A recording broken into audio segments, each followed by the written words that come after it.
Hello lovely viewers and welcome to another video. Well, I say another video, but it's been about 10 months, hasn't it, since the last one, but I've done what I said I would do. I paused video making so that I could focus on the game, and in the last sort of 10 months I've made a demo, made all sorts of improvements to the game itself, and yeah, I launched a demo on itch yesterday, my first demo for my first game. And please go ahead and download it. I hope you enjoy it. But I'm going to show some gameplay today just to give you a feeling of a kind of impression for what the game is like. If you're not sure if you want to download the demo or not, I'll include a link underneath the video to the itch page. It downloads as a zip file which you need to extract somewhere into an empty folder somewhere, and you launch the game by double clicking on a cake for Sam demo.exe. You might get a blue Windows Defender pop-up that says, are you sure you want to run this? It's not signed by Microsoft or something like that. And yeah, it's perfectly safe to go ahead and run. Right, so this is what you'll see when you run the demo. You get this it goes full screen automatically, and you get some introductory text that explains some of the controls. We'll just click through this and get going. So there we go, and then I will just briefly talk about the inventory, which you get into with on the keyboard anyway, with I, and you can examine objects in the inventory. Money, use it in shops as an alternative to theft, which is very good advice. I urge you to take out into the world with you. And the notebook, I don't think I've done a devlog about the notebook. I built it earlier this year, actually, so I'm pretty sure everything's kind of blending into one. But yeah, you can see there's a little star on the notebook that shows there's new information in it. So we get into the notebook with N, which is like a journal. I chose the word notebook because that's what I would have called this when I was younger. I wouldn't have called it a journal. So you've got this to-do list. In the game there are 6 main quests, 6 main items that you need to get, for reasons that will become clear, and my itch page talks about the story a bit more. I won't go into that too much here, but Trevor needs 6 items so that he can make a cake. Because the shops have just been stripped. There's nothing available in the supermarket. So Trevor goes on this whole sort of crazy, wacky quest to get the items he needs to make a cake. And in this area of the demo, we're looking for flour because we've heard about this secret cake club. We've heard a rumor of secret cake club, a secretive organisation that are said to be in this part of town. This is an abandoned part of town where kids just kind of hang out and people do graffiti and all that sort of thing, run down buildings and so on. So yeah, this whole area is all one big puzzle really, and you have to work out a passphrase that you need to get into the Secret Cake Club, and the notebook will give you a little guidance on what you should be doing, but it won't spell out the answer to puzzles for you. I never like it in modern games where you get given a puzzle and the character tells you the solution while you're exploring. It's very annoying. I was playing Horizon Forbidden West last year, which I really enjoyed. I very much had a good time with that. But whenever Aloy has a puzzle to solve, she kind of tells you the answer. Oh, that looks suspicious. Why don't we do that? Oh, look over there. I think I need to go. And I always mute my TV when she starts doing that because I want to solve the puzzle myself. So in this game, I do not spell it out to you. I trust that the player has some intelligence. I don't treat them like idiots. So anyway, there's a map as well. Well, there will be a map. There's not currently a map, but a little message from me. And then, whenever you meet an NPC in the game, the folk pages get filled in. And there are 3 people to meet in the demo, although technically 5. You'll see what I mean if you download the demo. But yes, and the book will fill in as you meet the people with some information about the person, some of Trevor's comments, and some stickers as well.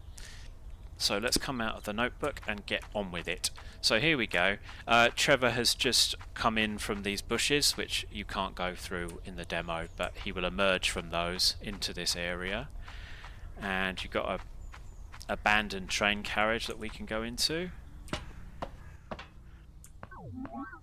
I couldn't possibly comment on that camera out the window there. I don't know what that's about. And And yeah, we can inspect some things like this. You see there's a funny symbol there. Oh, there might be something interesting to look at.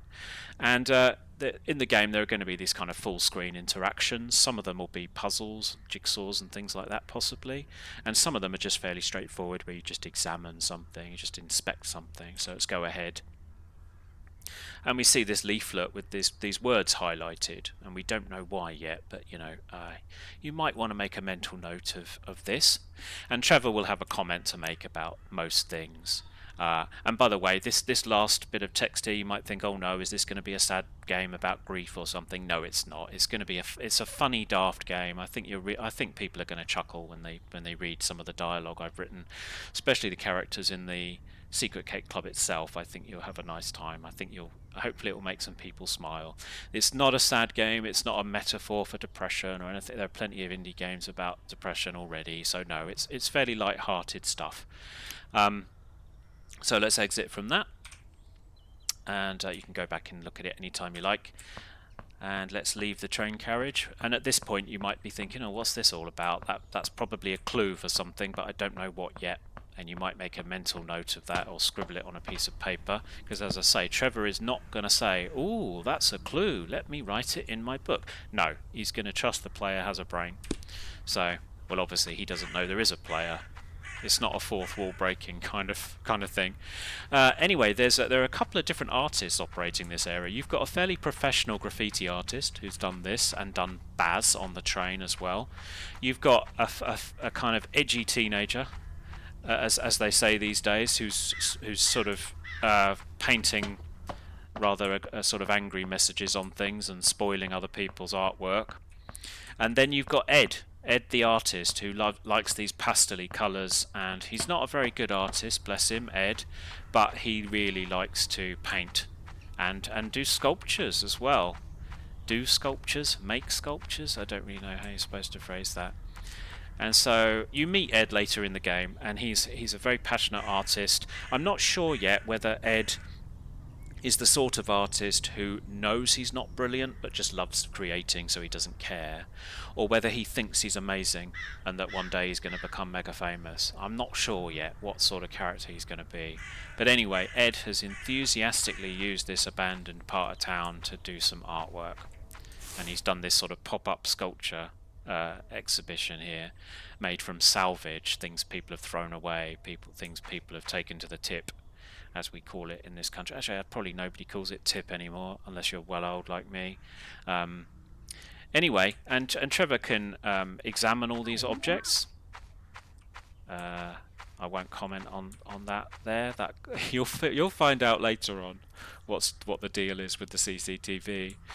So Ed the artist, who you will meet in another part of town, has done some handiwork in here, and you can examine all these sculptures, and Trevor has a couple of different things to say about each, but the clue that you need for the puzzle is just for observant players to discover. So off we go. We'll carry on along this way, off to the right.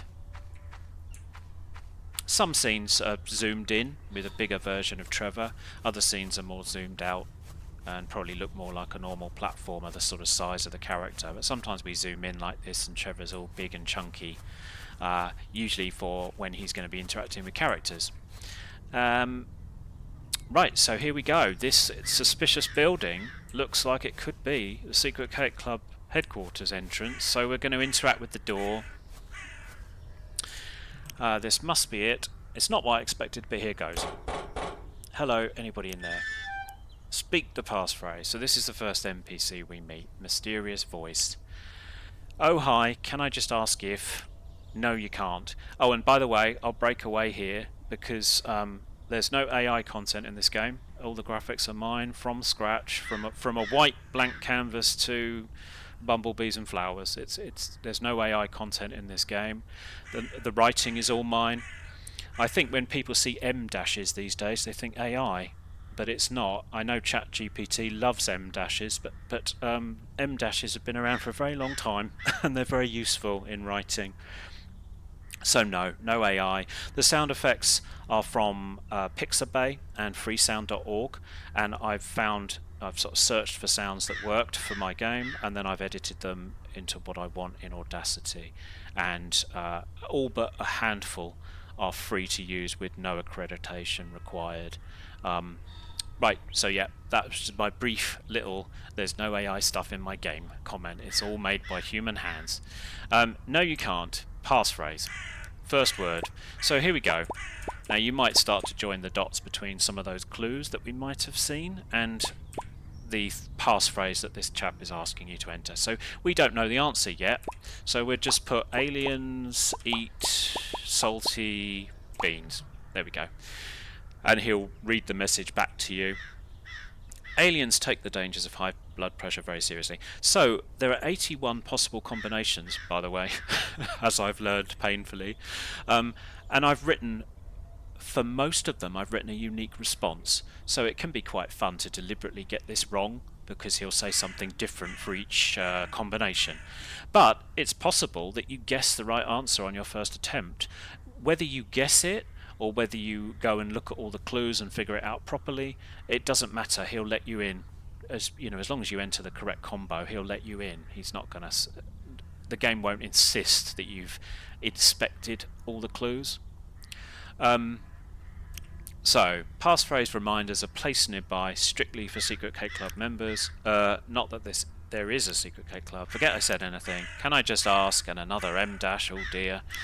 I'm not here to chat about the weather or give fashion tips, though I could say plenty about that outfit. Yeah, he's quite sassy, this mysterious voice guy. Go away. Well, he's definitely not the friendliest person I've talked to today. I'd better work out the passphrase or I'll never get inside. There are clues nearby. Now the notebook's been updated because we've got a bit more information. So now get inside the Secret Cake Club, because we found it. We need to get inside it. What is the 4-word passphrase? The clues are nearby. So again, he's not going to scribble in here the answer. He's not going to point out to the player when they found a clue, but he's going to give you a kind of high-level nudge here about what you need to do. So let's have a look. And because we've met an NPC, one of the pages in the folk section gets filled in, and Trevor's written some notes about the character, and you get a little sticker or two as well. So I think that's probably about all I want to show really in this gameplay. I don't want to spoil anything, but we will enter one more. The dialogue when you talk to him a second time is shorter, so you can get to the entry quicker, the passphrase entry quicker. Don't you hello again me, speak the passphrase, first word. Let's say robots, there we go. Robots eat low-fat beans. Incorrect answer, are you guessing? Yeah, so anyway, passphrase reminders for Secret Cake Club members are placed nearby, as I've said before. So you get different dialogue as you talk to him, so you're not reading that kind of introductory one every time. Anyway, you don't need to know that. That's for me to worry about. Game design stuff. Be gone, suspicious person. Charming. So there you go. So having a second attempt is much quicker because you've had all that introductory text already. I'll just quickly show you the last area on the right, and then I'll end the playthrough there. I don't want to spoil anything, and I definitely don't want to show you inside the Secret Cake Club because I'm really pleased with it. I think you'll have a good time, and I think when you meet the wacky characters in there, I think you'll be hopefully it will get a smile or two. I'm quite pleased with the dialogue. So then, excuse me. Typical. I won't cough all day after this, but as soon as I put a microphone in front of me, I start coughing. So there might be a clue here. I mean, I couldn't possibly comment. And then there might be a clue down this alleyway, which we won't go into here. So that's it, dear viewer. Thanks very much for watching. So the demo is available on itch now, and I hope you will give it a try and have a nice time and tell me what you think, as long as it's not too rude. Well, no, any feedback is good feedback, I suppose. Right, thanks very much for watching. Have a good day, and I will see you soon. Bye.